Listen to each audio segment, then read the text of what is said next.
Dream of the Red Chamber, Chapter 38.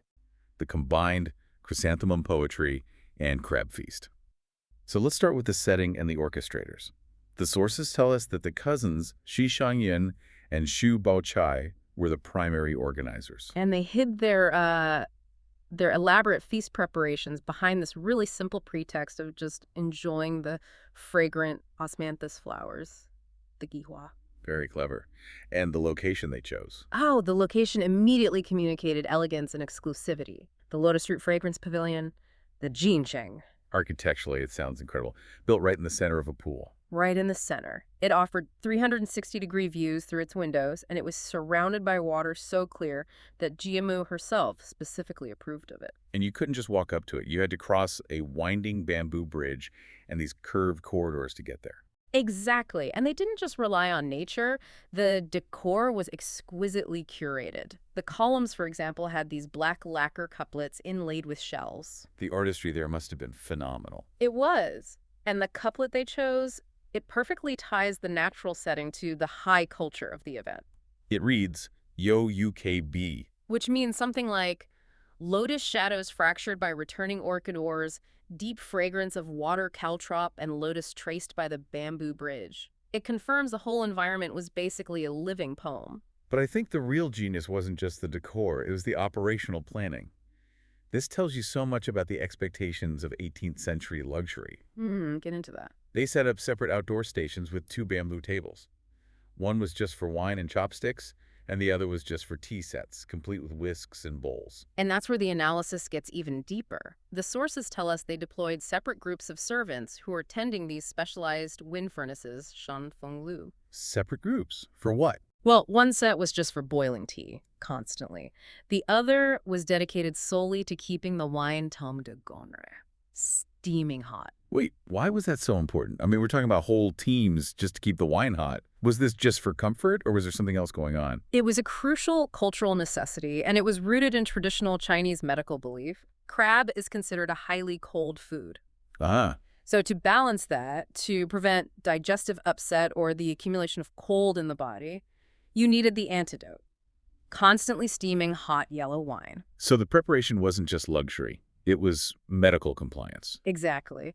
And Jiamu, the matriarch, she immediately recognized that and praised this level of foresight, calling the planning exquisitely thoughtful, or zizi. It's clear that in this society, genuine respect was shown through this kind of flawless, detail-oriented service, not just big pronouncements. Absolutely. And that flawless execution extended right to the rigid seating plan, which is our next big window into the stratification of power. Let's break down that power structure right on the table. The upper table, it held Jiamu, the honored guest Shuyima, and the younger generation's stars, Bochai, Daiyu, and Boyu. Right. And the lower tables held other key relatives like Shang Yun and Wang Furen.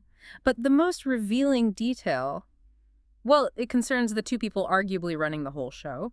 Li Wan and Wang Shem, or Feng Ji, the brilliant, ruthless manager of the household. Precisely. And the sources call their positions virtual seats, sishizuei, at a table near the door. The implication being they were placeholders, they didn't actually sit. They didn't sit. They primarily served Jiamu's and Wang Furen's tables.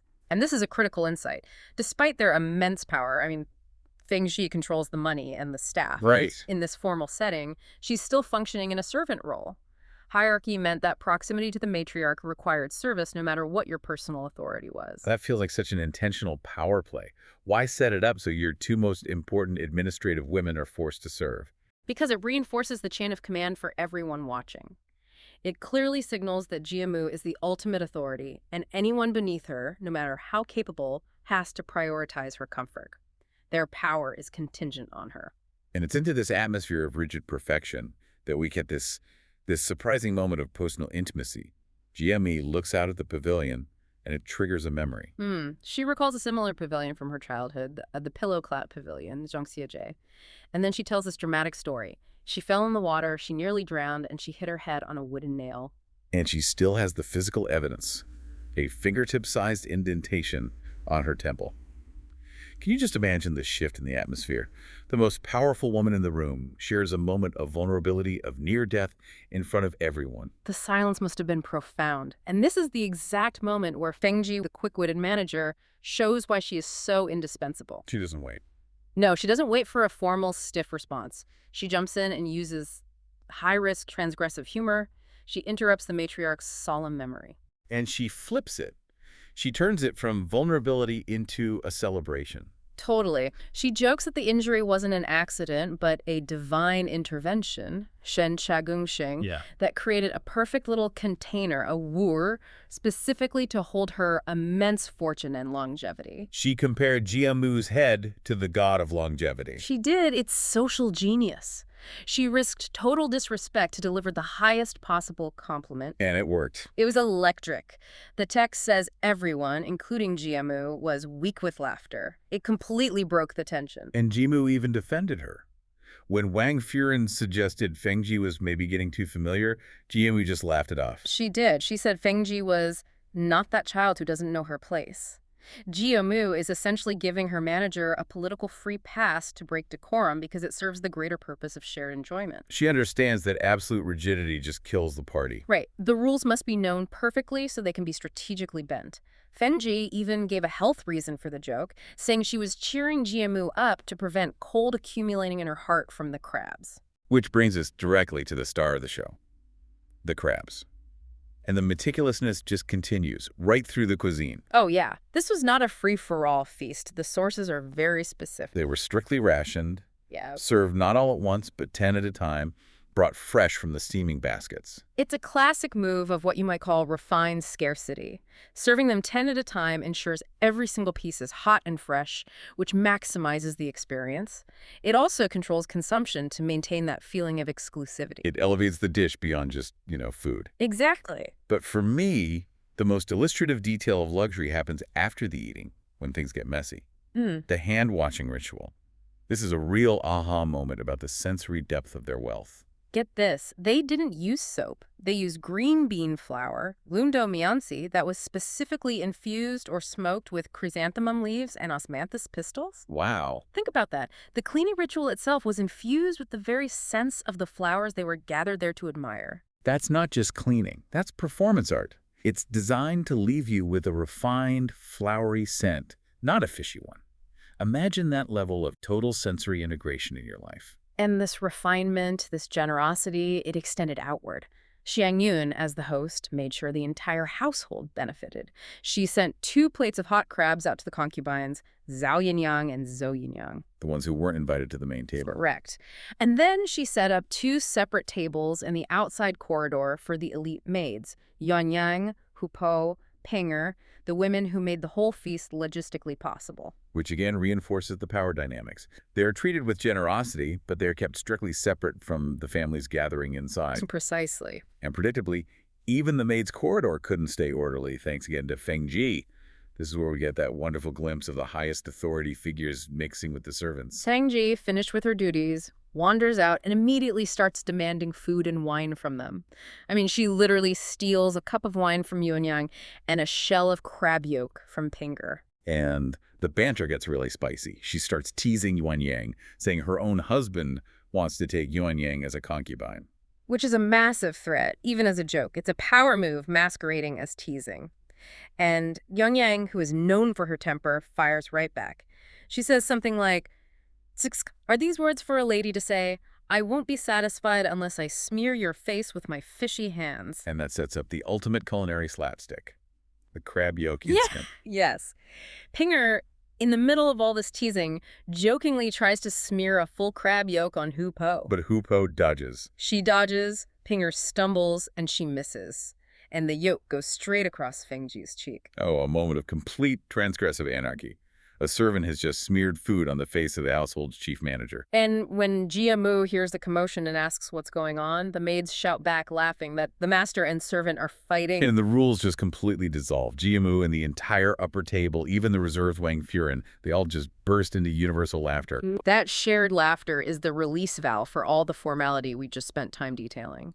It confirms that for all the rigidity, shared affection, and humor are the true bonds of this family. But that joyous moment didn't mean control was lost.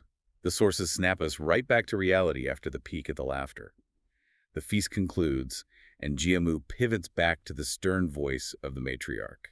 She delivers a serious medical warning. She tells Zheng Yun and Bao Chai, and specifically mentions Daiyu, who had only eaten a little bit of claw meat, that crabs, though delicious, are not good, and eating too many will cause a stomachache. She goes right back to her role as the ultimate authority on health and decorum. It's the perfect end to the meal. Authority reasserted not through punishment, but through caution and care. And after this, they decide against a full cleanup. Baoyu suggests they leave the big round table and the leftover wine and just adopt a more informal seating arrangement for the poetry session. He asks, isn't it better to sit casually? And this is a moment where leisure, of all things, forces them to reveal themselves. You see everything from melancholy to fierce practicality, all under the guise of a party. So let's set that scene. It's autumn. The whole thing is supposed to be a picture of, luxurious leisure. People are eating crabs, drinking wine, just enjoying the season. But right away, even in this perfect setting, you can feel the different temperaments starting to show. It's all about how they approach pleasure. Just look at Bao Chai. Her literary name is Heng Wujun.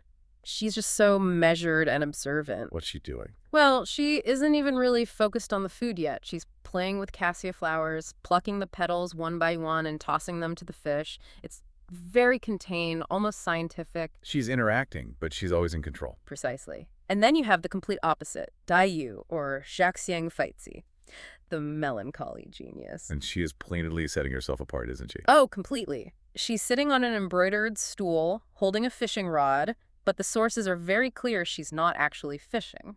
And she hasn't touched the crab. She's there, but she's not there. Exactly.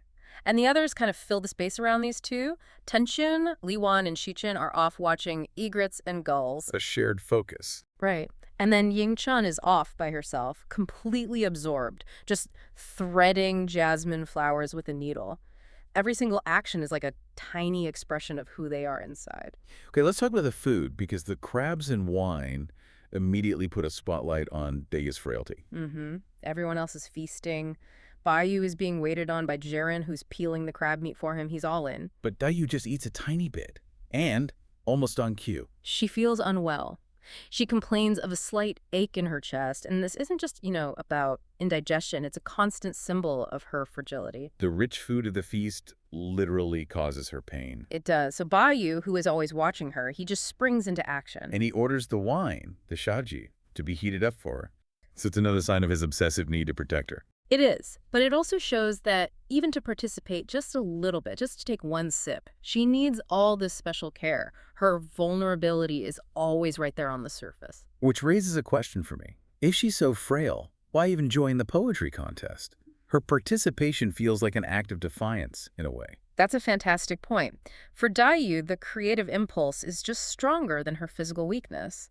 Poetry is how she truly lives, even if it costs her. Okay, so the atmosphere is set. It's luxury mixed with this undercurrent of tension. And then the contest begins. And the catalyst is Shang Yun. Yes, Pillow of Cloud's old friend. She is assertive, she's organized, she just takes out a list of 12 themes about chrysanthemums and pins them to the wall. It suddenly becomes a formal event. So what's the one rule that really unlocks this whole thing? It's actually the lack of a rule. Shang Yun declares no limit on rhyme. And Bayu loves that. He calls it the correct principle. He does. It guarantees the poems will be a true portrait of their inner worlds. Which makes the process of them claiming the theme so much more revealing. They hook a theme and then add their their literary name. And those names are not just 10 names. They are chosen personas. They articulate a deep self-image. So who grabs what first? Bao Chai, the master of practicality. She takes the very first theme, Yuju, which means reminiscing about chrysanthemums, and adds her name, Heng. A theme about looking back, very traditional. Right. And then Dayu, instead of taking one, she immediately claims two. Which ones? The 8th, Wenju questioning the chrysanthemum, and the 11th, Jumeng, the chrysanthemum dream, and she appends Shao. Questioning and dreaming. So why two, and why those? The double claim just shows the sudden rush of creative spirit. She knows exactly what she wants to say, and she chooses themes that are all about Isolation, doubt, and, escape. Not observation, not tradition. Not at all. Bao follows, taking Fangju, visiting the chrysanthemum. Then Tanchen takes Zanju, pinning the chrysanthemum, and sort of teases Bao, telling him to avoid maidenly words. Right, reinforcing the new freer rules. Then Xiangyun, the instigator, she takes two as well. Duiju, facing the chrysanthemum, and Gongju, offering the chrysanthemum. Very active themes. Facing, Yeah. offering, it shows her confidence. Absolutely. And there's this little moment where her name gets changed. She first uses Zhang, but someone reminds her that her family has a pavilion called Pillow of Clouds Pavilion. And Balya jumps on that. Immediately, he sees the literary potential, wipes away Zhang, and changes it to Xia. She officially becomes Pillow of Clouds' old friend. It's a moment of them all agreeing that these literary identities are serious. And the source says all 12 tomes were written in the time it takes to eat a meal. Right. And then the quiet, meticulous Yingchen copies all of them onto a piece of snow wave paper. That detail about the paper, the Shuling Anjian, it feels important. It is. It's expensive, beautiful paper. It turns a spontaneous game into a permanent literary artifact. Okay, let's dive into the analysis, starting with Bao Chai Hengu Jun. Her poetry is all about control. It really is. Her first poem, Reminiscing, is focused entirely on the physical world. She writes about red smartweed, white reeds, thin moon, clear frost. Things she can see and verify. Exactly. And her conclusion is hopeful, just waiting for the double ninth festival. She anchors herself in what's real and external. And her second poem, Wao Yu, Painting the Chrysanthemum, doubles down on this. It's 100% focused on artistic technique. She describes splashing leaves into 1,000 dots of ink and staining flowers with a few traces of frost. It's practical, it's skilled. It is. For Bao Chai, mastering reality, mastering a medium, is her defense against emotional chaos. She doesn't let emotion overwhelm her. She masters the pain. Which brings us to the dramatic counterpoint, Daiyu, Jiaxiang Feitzi. Her poems are the polar opposite. Completely. They are psychological, they are isolated, they are agonizing, really. Take your first one, Young Ju, Chanting the Chrysanthemum. Right away, she's talking about the turmoil behind her art. She writes about poetic demons invading dawn and dusk. For her, creativity isn't just pleasure, it's a necessary agony. And then she turns inward. She does. Full paper pities its plain complaints. Who can understand the sorrow of autumn in a single phrase? It's a confession that she feels fundamentally misunderstood. That isolation gets even clearer in Wenju, questioning the chrysanthemum. She asks the flower, opening identically, why are some late? But she's really asking about herself, isn't she? About her own fate. And then she pleads for connection. Yes. Don't say the world has no one to talk to. Why not speak a word when it can explain? She's begging for an intellectual equal, a sympathetic soul, which the feast around her just can't provide. Her final poem, Jumeng the Dream, takes that longing somewhere else entirely. It takes it into history and philosophy. She rejects Shuangzi's butterfly dream, and instead says she's seeking an alliance with Tao Yanming. The famous poet recluse who loved chrysanthemums. The ultimate recluse. She's basically saying, my true companions aren't here. They're in the past, in the world of ideas. Her final escape is intellectual. Such a sharp contrast with Bayu, Yihong Gongzi. His work is just affectionate. It's about nurturing. His whole approach is tender. In visiting the chrysanthemum, he treats the flower like an honored guest. But his poem on planting the flower, Zhangju, is really telling. Wow. Because it's about the physical labor of care. Spring watering, mud sealing, diligently protecting. Baoyu's life and his poetry is all about trying to protect and cherish beautiful, fragile things. Especially the women around him. Especially them. All right, then we have Jiangyun Zhengxia Jiuyu, the host of the party. Her poetry is assertive. It is. Her poem, Facing the Chrysanthemum, sets up this partnership. She says to the flower, no one is more arrogant than you in the world, looking over, only I am your bosom friend. She's not observing it, she's claiming it as an equal, a co-conspirator. A co-conspirator, I love that, yes. And her other poem, On the Flower's Shadow, is all delicate observation of light. So she's both energetic and incredibly precise. And finally, we have Tanqian Jiaxia K, who kind of brings the whole thing to a close. Her work is very reflective, very aware of tradition. Her poem, Pinning the Chrysanthemum, mentions the gentlemen of Chang'an and Tao Yuanming again. She's placing their little contest in a grand lineage. And her last poem, Kanju, the Faded Chrysanthemum, is the perfect ending for the whole set. It's so poignant. It describes the flower after the feast, past the light snow. It focuses on inevitable decay. The stem has lingering fragrance. The gold is pale. A reminder that this perfect moment is already passing. Yes. So the first challenge. It revolved around poems dedicated to the chrysanthemum, the juhushi. The judgment itself was treated with real gravity. It's described as a zhengping, a public evaluation led by Li Wan, which gives it this air of, I don't know, official seriousness. Even though it's just among friends and family, yeah. You can feel the tension. For sure. And what's fascinating to me is how immediately they focus on technique, not just, flowery sentiment. They don't just read the poems, they dissect them, line by line. And then they answer the ranking. Yeonju first, Wenju second, and Jumeng third. And the overall winner, the Kui, was Dayu. She just swept the board. But I'm intrigued by the focus on the third place winner, the Jumeng poem. If Dayu won overall, why did they spend so much time praising a third place poem? That is such a perceptive question. And the answer, I think, it really reveals their core value system. Okay. Jumeng was celebrated for having a new theme, new poetry, and newer intention. The phrase was Li Gongxin. So originality. Exactly. It suggests that while Dayu might have shown the highest mastery of traditional technique, the judges really prized originality. The ability to take a standard topic, the chrysanthemum, and just turn it on its head. So it's about defining the future of poetry, not just rewarding the most perfect entry of the day. Yes. And that's where we get into the really interesting stuff, the granular line-by-line critique. They were judging with surgical precision. Dayu's line, ooh, garden, cold, setting sun, recalling old travels. Right, that one got some very specific praise. It did. It was lauded as applying powder to the backside. Damian Fufin. Okay, wait. That sounds bizarre. What does that actually mean? How do you apply powder to the back of a chrysanthemum? Well, think of it this way. It's a powerful technique. A lesser poet would just describe the flower's color, its petals, the obvious stuff. Sure. Dayu describes the garden's coldness, the setting sun. She makes you feel the memory of the old travels through the atmosphere, not the object itself. You're describing the shadow to convey the depth of the light. Ah, so it's indirection, it's sophisticated, it avoids all the cliches. Incredible skill and control. It's not just clever, it's elegant. She also had that other line, person tossing book faces a branch of autumn, which they just called marvelous. And Li Wan pointed out her Diang line, the mouth holds fragrance one. It all speaks to her style, which, interestingly, she herself kind of critiques as being too delicate and clever. And that self-critique is so telling. Dayu knows her style is light, quick, maybe a little overly polished, but then you see the judges recognizing different strengths. Tanchun, for instance, praises Bao Chai for a completely different approach. Her calm and composed style, right. The Chenzuo. Exactly.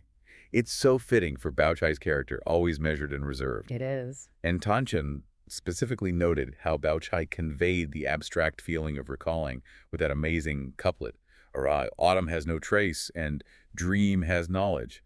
That style is pure synthesis. Capturing a huge, weighty emotion without any drama. Right. And that really sets the stage for her later genius. Even Bao Yu, who's usually so enthusiastic, he kind of humbles himself here. He admits his lines, which were pretty literal, whose house planted it. They just lacked that new cleverness, the Zenkyo that the judges wanted. He got it. He understood the criteria. It wasn't enough to just describe the flower. You had to twist the idea, apply an advanced technique like Baimian Fufin, or get that quiet, conceptual depth that Bao Chai had. I mean, that is some high-level literary critique. It sounds like they needed a break after all that. Definitely. And what better way to reset than with a feast? Right. So once the intellectual sparring is over, the group calls for hot crabs, rekshe. The setting completely changes. They move from that contemplative garden to a big, lively round table. It's the perfect setup for a totally different kind of challenge. One focused on, appetite and wit. And after they eat, the mood shifts so dramatically. It goes from refined aesthetics to something much earthier. And Bao Yu, he senses this and he proposes a new game. A new challenge. Exactly. Write poems celebrating holding crabs and appreciating cassia, the Qi Ao Shenengi. It's this spontaneous jump from, refined botany to luxurious, kind of messy consumption. And Bao Yu, true to form, he's so eager. He writes his poem almost immediately. He describes the visceral joy of it all, splashing vinegar, grating ginger. He says the excitement was near madness. He really embraced the indulgence, and I found his key imagery so relatable. He focuses on the crab, but also maybe a bit of self-mockery. He calls the crab, or himself, the gluttonous noble and the walking sideways gentleman without guts. Hengxing Junxing Ke Wucheng. It's his charming way of undercutting the pomp of the whole thing. Yeah. He's highlighting the physical, almost base experience of eating. The coldness of the crab is forgotten because the craving is so intense. The fishy smell, it lingers on your fingers even after you wash them. It's honest and fun. It seems like a perfectly good poem, but Dayu's reaction is just immediate dismissal. She laughs. She laughs and says she could write 100 such poems. And that right there, that's the signal. The standards are changing again. Technical cleverness is out. Biting wit and satire are in. And that's the moment the competition truly heats up. Dayu, maybe a little stung by Baoyu's enthusiasm or just feeling competitive, she starts writing. And her imagery is so much sharper than Baoyu's. She immediately casts the crab as a fallen warrior. She describes its appearance as iron armor, long spear, tiji shangor suiwang. It's a really stark metaphor. It elevates the meal into a kind of battle, focusing on the cost of the creature's life.